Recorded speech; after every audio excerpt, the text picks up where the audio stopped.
You're listening to Life Repurposed with Michelle Rayburn, where you'll find uplifting and practical advice for everyday living, creative inspiration for do-it-yourself projects, and recommendations for books and resources that will encourage you to embrace your life repurposed. I'm your host, Michelle Rayburn. This is episode number 101 of Life Repurposed.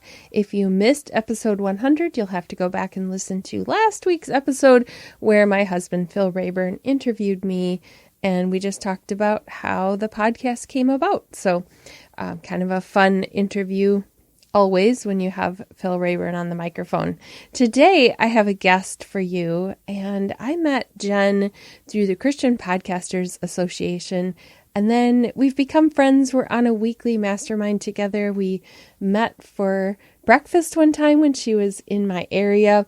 And so it's been fun getting to know her. And one of the things that she's really great at is systems and having so much organization in her life. Like, I thought I was an organized person until I met Jenn. And we're going to talk about that in this episode.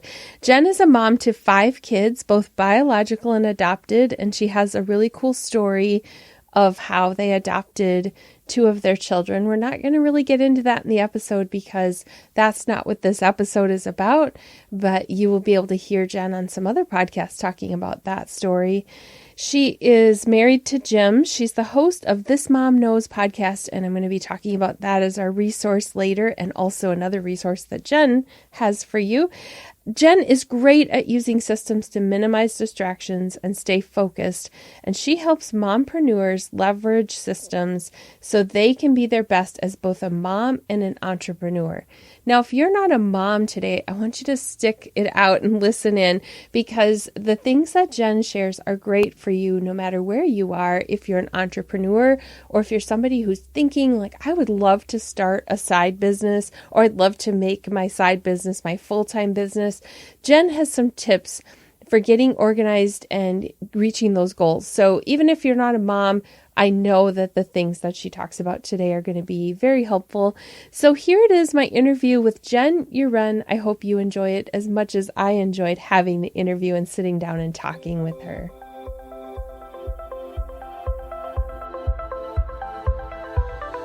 Thank you, Jenn, for joining me today to talk about how you've created some systems in your life, but we're going to get into a little bit of your story before we get into the heavy stuff.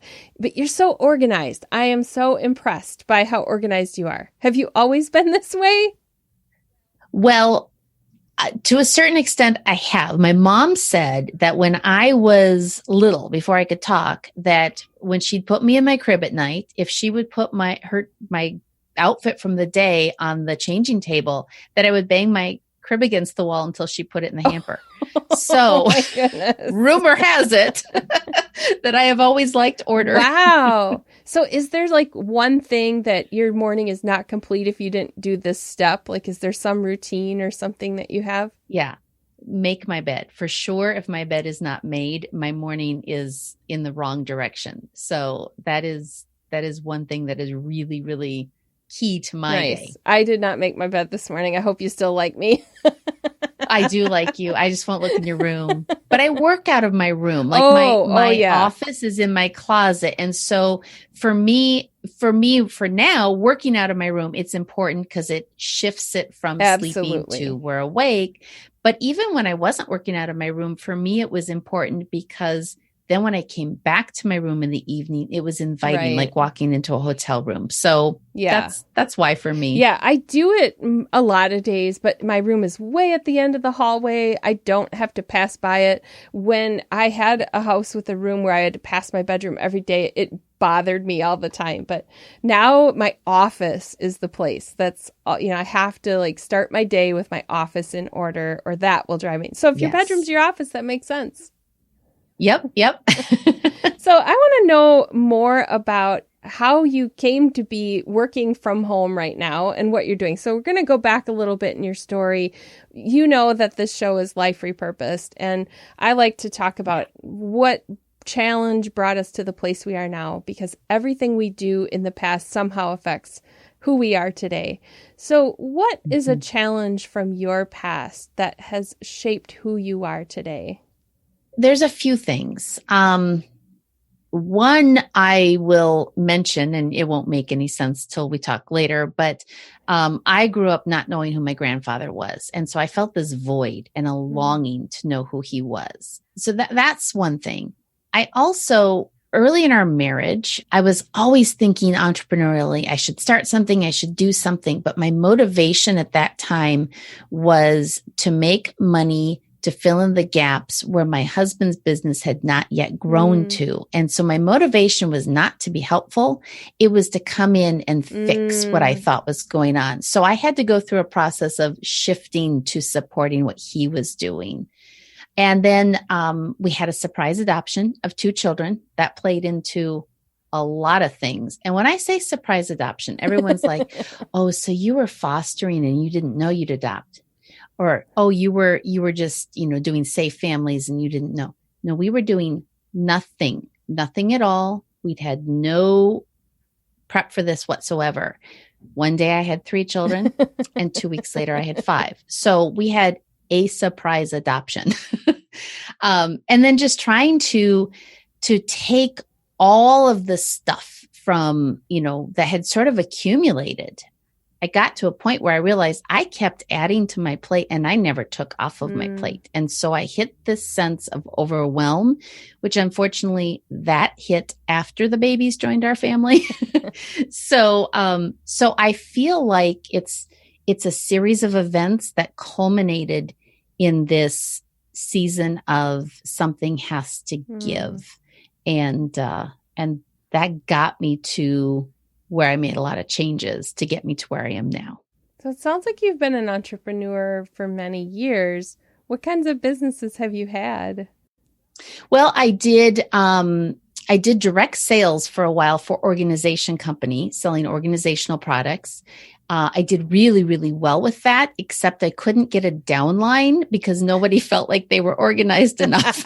So I ended up painting myself into a corner where I had parties booked 4-6 months out in advance, and I couldn't keep booking parties. So I eventually had to stop doing that. I did professional organizing where I would go into people's homes and work with them. And I realized out of that, I loved teaching people and I loved the idea generation, but I was not equipped to go in. There were some people I enjoyed going in and helping them do the project, but they were the people who owned the process and said, hey, I need help with this closet. The people who said, my life is a mess and my whole house is out of order, come fix it.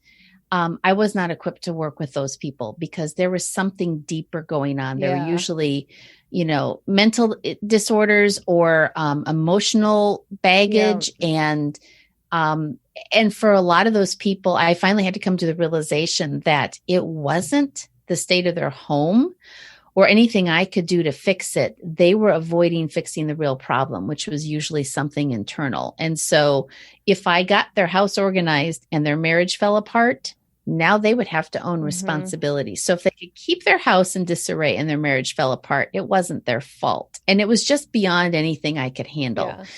Yeah. So I did things like that. I had other ideas along the way that I never really got going. I never wanted to homeschool, but I've been homeschooling now for 9 years. And so at the beginning, I was like, I need to start a blog, The Reluctant Homeschooler, and chronicle my journeys. And I never did that, but I had ideas. You said something that resonated with me there about how there's an emotional tie to not wanting to get past our challenges. I've discovered that in other areas of life too. It isn't just the organizing, it's the weight loss. It's maybe wanting to start a business and always talking about starting the business and never doing it. So has that come into play now in what you're doing with your podcast, This Mom Knows? Like, are you seeing that same thing show up there? A little bit. And I think one of the things that I have realized about myself is that I have a fear of not failure, but a fear of success. I know how to fail really well, and that's comfortable. I know how to come up with the excuses when it didn't pan out. But I'm a little scared about what if this actually grows? What if it does well? What if I actually hit my goals? And I don't know why, other than I think there's a new level of responsibility and I'd have to grow up a little bit more, and that takes work. So I'm constantly fighting that, but I'm realizing that I have this fear of success. That's good. I think maybe that's hard for a lot of people to identify, and you've put your finger on something. So how have you then pushed forward beyond that? Now that you know that's like, how do you get yourself beyond that fear? Well, in the past, I would, like if things were just out of control. So my kids have a tendency, they know the buttons to push, right? They always do. If I have just done a whole bunch of interviews on different things with being a better mom or whatever, then they'll come to me and say, "Oh, you're such a great mom. You didn't even spend time with us today." Oh, the guilt trip. The guilt trip and all this stuff. And so in the past, I would be like, okay, fine. You know what? You're right. I'm just going to walk away from what I'm enjoying, what I feel called to, what I want, because I am supposed to be your mom first. And I don't do that. I go, fine, whatever. And then I go, okay, now hold on. This is an old pattern. But one of the things that I learned through our adoption, I learned a lot about relationship, and I learned a lot about connection. But one of the things that had never dawned on me before was that a relationship with myself is one of the relationships that I need to nurture. And that's where healthy self-care comes in. But that's also where developing my interests and pursuing things that I enjoy is not only healthy for me as an individual, but it is healthy for my kids to see it modeled. And that, I think, has been one of the bigger switches for me, so that I don't feel quite as, I don't beat myself up as long. Yeah. I still do a little bit. And I start to go, now, hold on. I know better. They're just complaining because today they didn't get it. But, if this becomes lucrative financially, they're going to be complaining that, they're not going to be complaining the same, because they're going to get the benefits of that as it helps our family, right, or we get to do things differently. So I don't know. I've just started to switch the narrative that I tell myself, but it's been in this bigger context of not just, come on, you can do it. It's been, this is healthy. This is healthy all around, in balance. If I become obsessed and I work, 20 hours a day, not healthy. But if I go, hey, this is the time when this is happening, and this is something that, I enjoy and I think is good for us. I think it's a healthier approach to model good habits for them. Would you describe yourself as a perfectionist? Very much so. And that's paralyzing. Do you have some things that you've done that have helped you to overcome the perfectionism? Because that really ties into what you said about fear of success.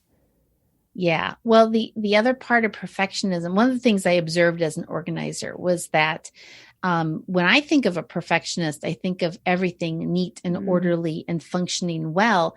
And some of the biggest perfectionists were procrastinators that lived in very chaotic places. Yeah. And I realized perfectionism is an all or nothing thing. And so if I can't do it well, I'm not going to do it at all. And that's the pattern I started seeing in my life, was not so much in chaos in my home or my possessions or surroundings, but in, I wasn't starting on things. Once it was here, or once I had, or once I always had this future. It was fantasy. It was never going to happen. Once I have 6 hours of calm and quiet where I can sit down and my children are perfectly behaved, is never going to happen. Yeah. So I had to start to shift from this fantasy never going to happen to, okay, what can I do? If I can't have 6 hours, I could have an hour today and an hour tomorrow. And by the end of the week, I could have 6 hours cumulatively. Or, I started to hear this talked about thinking in terms of principles versus preferences. So what is it that needs to be there? And what is it that we have flexibility on? And so if what I need to do is make sure that my kids are fed every day at lunch, well, then I have flexibility as to whether I make them a meal, whether we pick up something from a fast food drive-through, once I started to think in terms of what needs to be there and where do I have flexibility and freedom, that started to shift things along for me.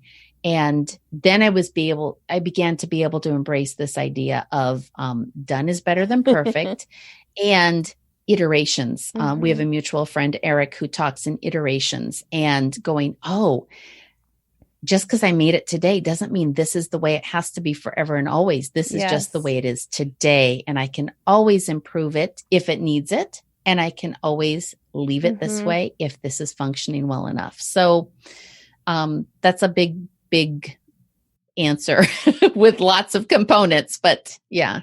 Yeah, but it's like you're giving yourself permission to do it however you need to do it. So listener, the one who's listening right now, who's in those shoes, this is for you. And I hope you heard Jenn say that it is okay, whatever iteration you're on right now. If you're thinking about launching your business, if you're in the middle of a business, if you're thinking about leaving a full-time career and making your side business your real job, wherever you are, you have permission to do it however you need to do it.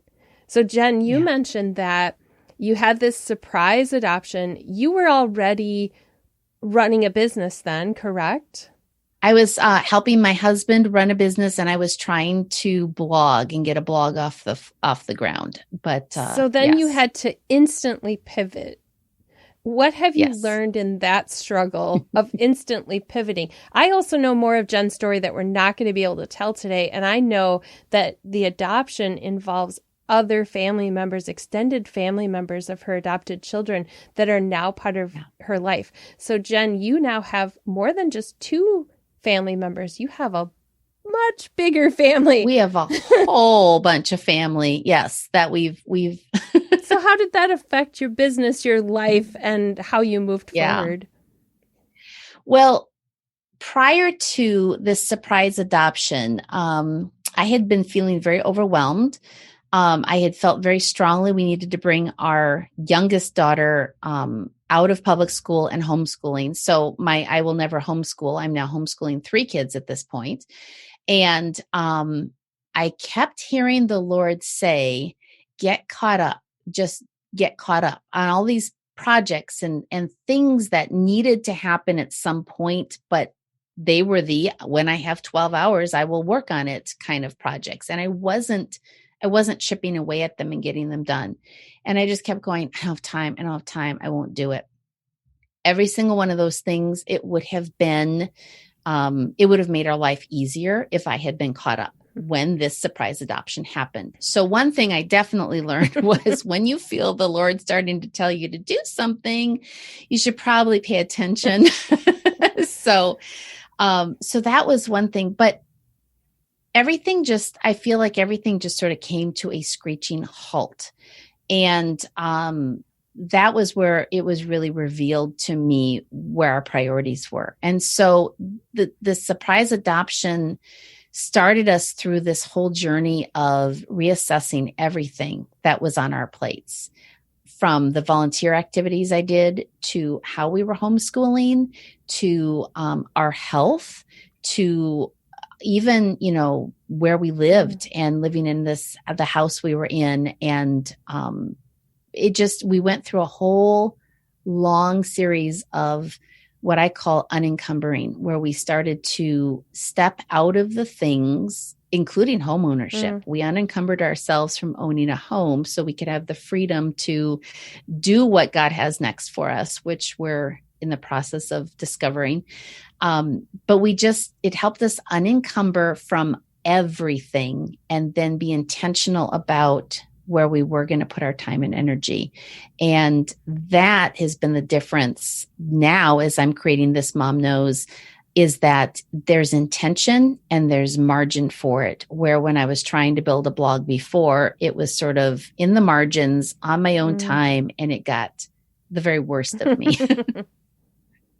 Yeah, sometimes when we are overwhelmed and exhausted, we give the worst energy to the things that really matter the most to us.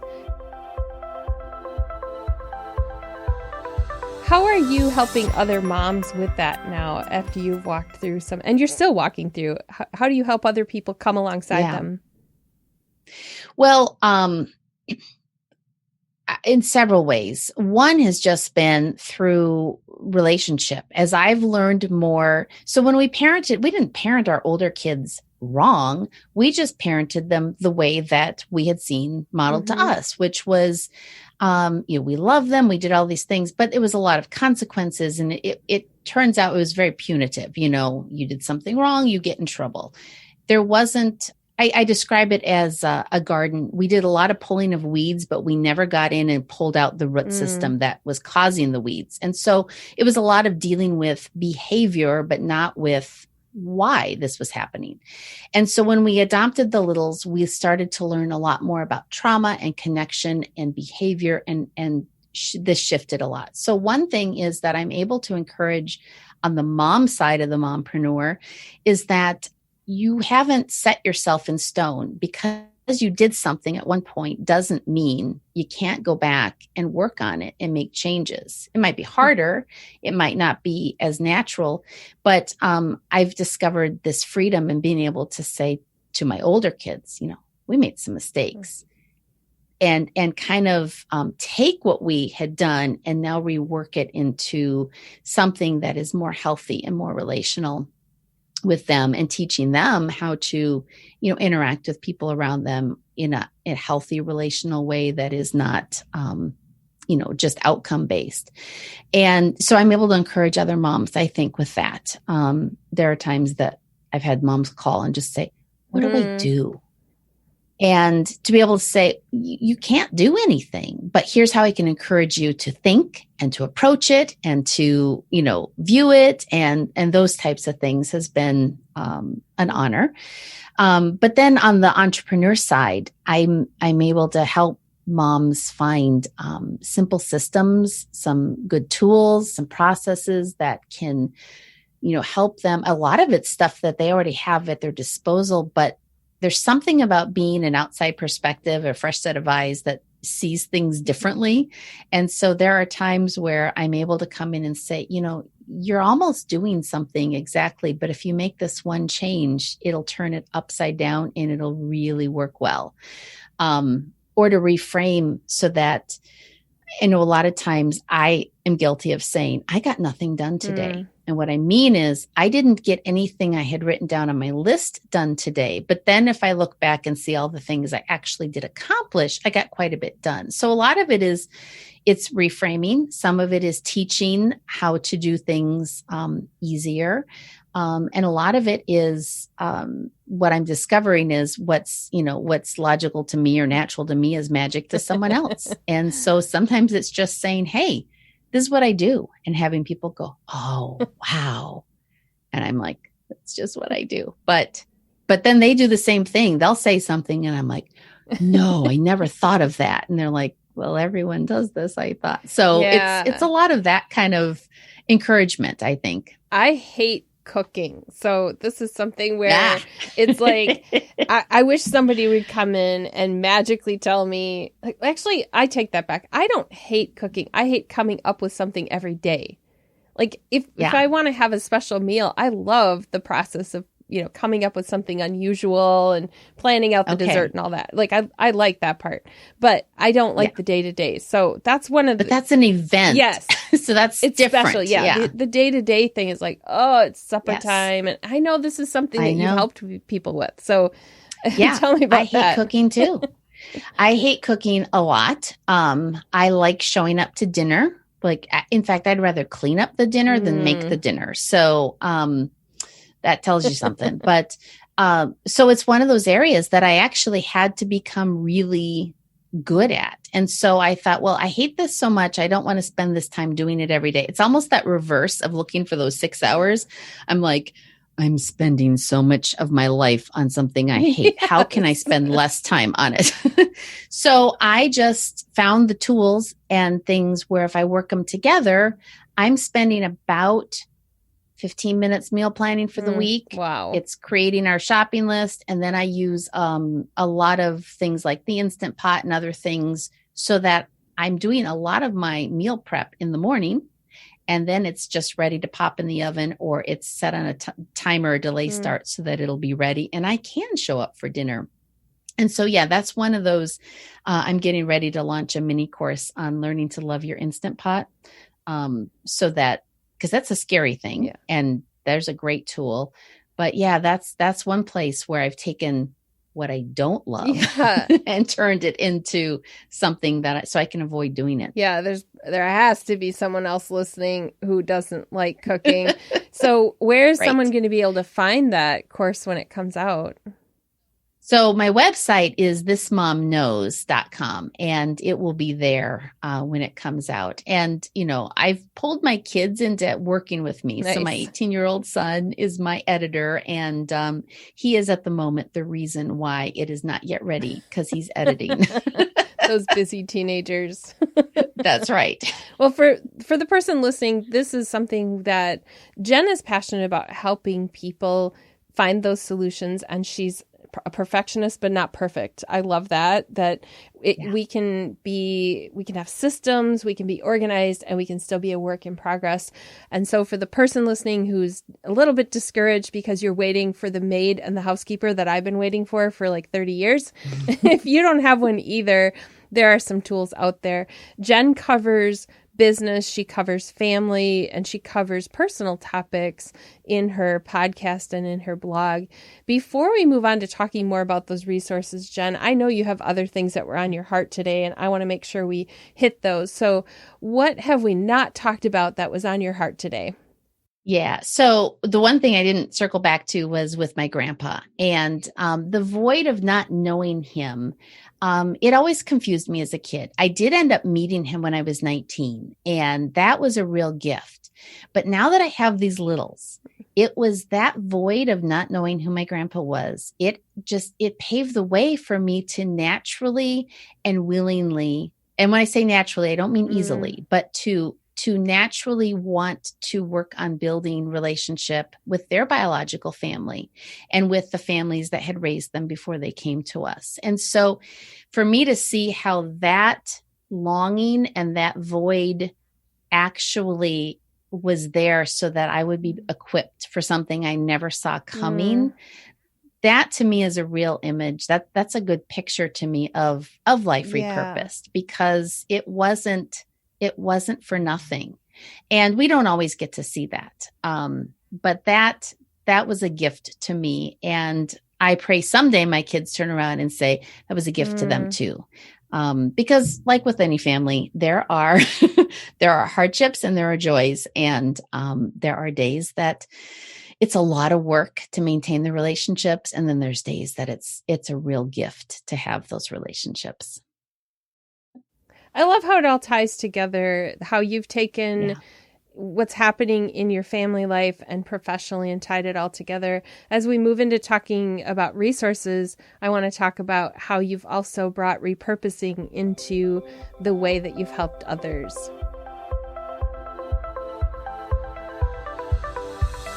Let's talk about resources.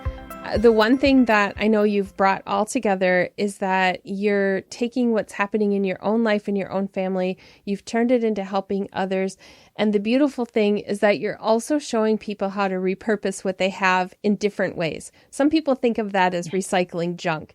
You're showing people how to repurpose their time, how to, like you said, tweak a little bit and take something they're already doing and find a better way to do it. And you're doing that through your podcast, This Mom Knows. I'd like to know a little bit more about the podcast and how when did you start it and why? Yeah. So I started, it launched in February of this year.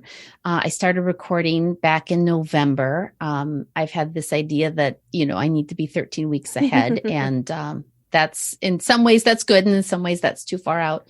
But I kind of was thinking, because of that overwhelm that I had felt, as I was discovering that other moms, A, felt the same way, but B, they were strong in things where I wasn't, and vice versa.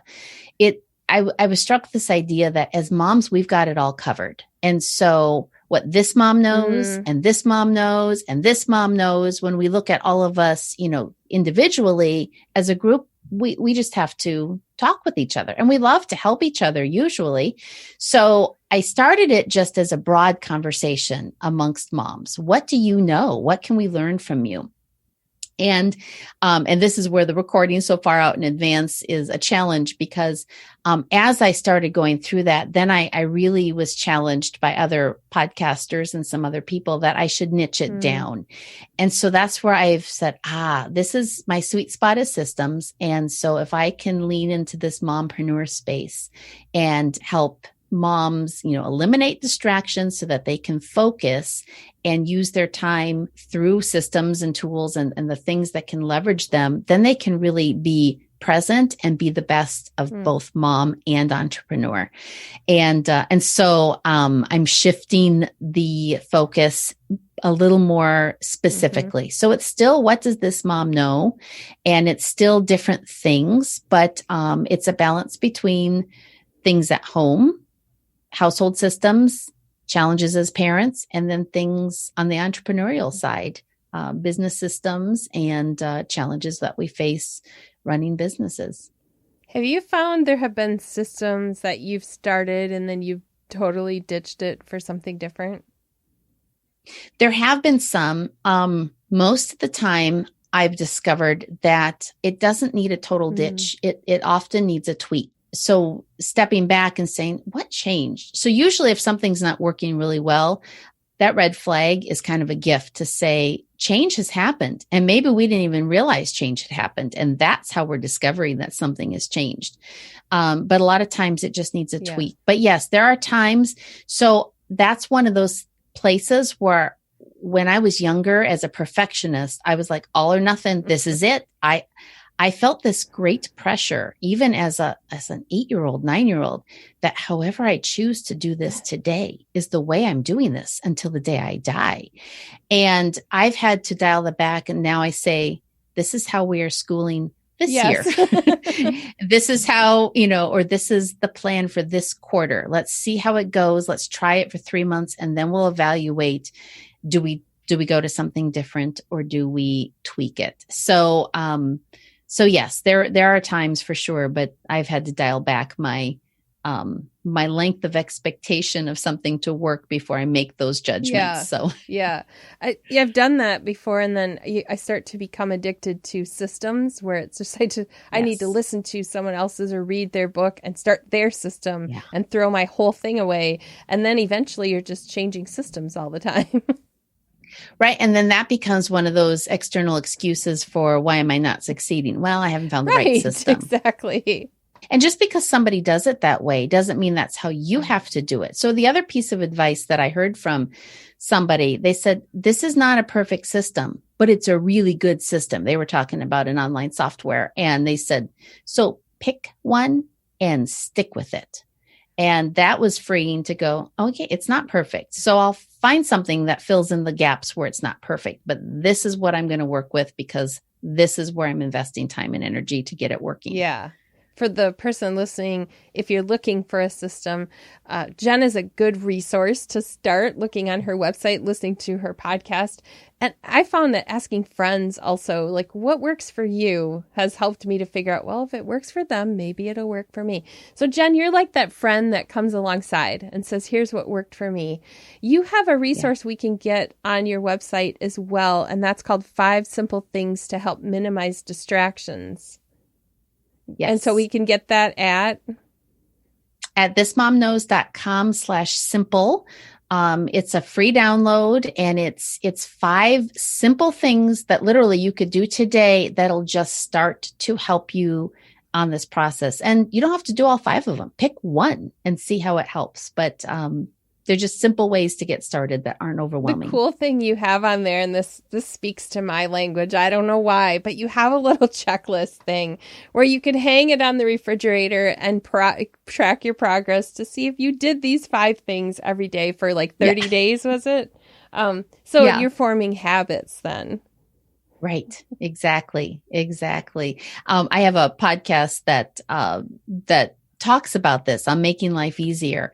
And that's one of the things we talk about is the more you can make something a habit, the more automatic it becomes, the less brain power it requires of us. And therefore, the more energy we have for the things that do require us to think. So I love that. When we get off air, I'm going to have you email me a link to that if you would, and I'll include that in the show notes at michellerayburn.com. Absolutely. And then listeners will be able to get that episode as well. I encourage you, those who are listening, to also go to Jenn's website, listen to other episodes. I appreciate you being here and sharing with my audience today. What would you like to leave with the listener who's out there, who's a mompreneur or just getting started in her business? What do you want to say to her today? I want to say use today well. Don't live in the regret of the past, and don't overthink the future, but take advantage of today. Thank you, Jenn. There's 10,000 other questions I could ask you, and we could talk all day, but our listeners, your listeners and my listeners, are busy, overwhelmed women. So I can't do a 3-hour show. So we have to wrap it up. So thanks for being with me, and I hope that all of you out there have a great day. Thank you.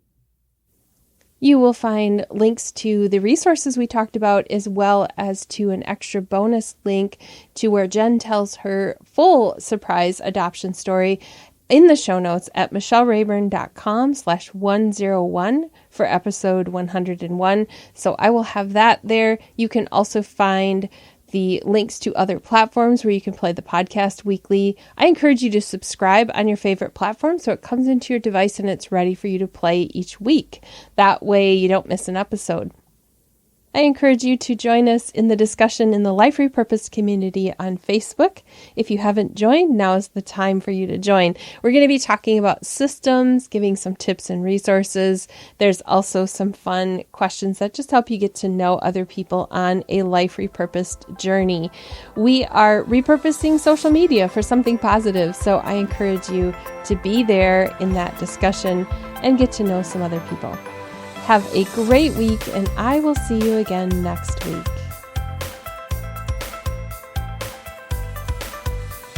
You've been listening to Life Repurposed with Michelle Rayburn.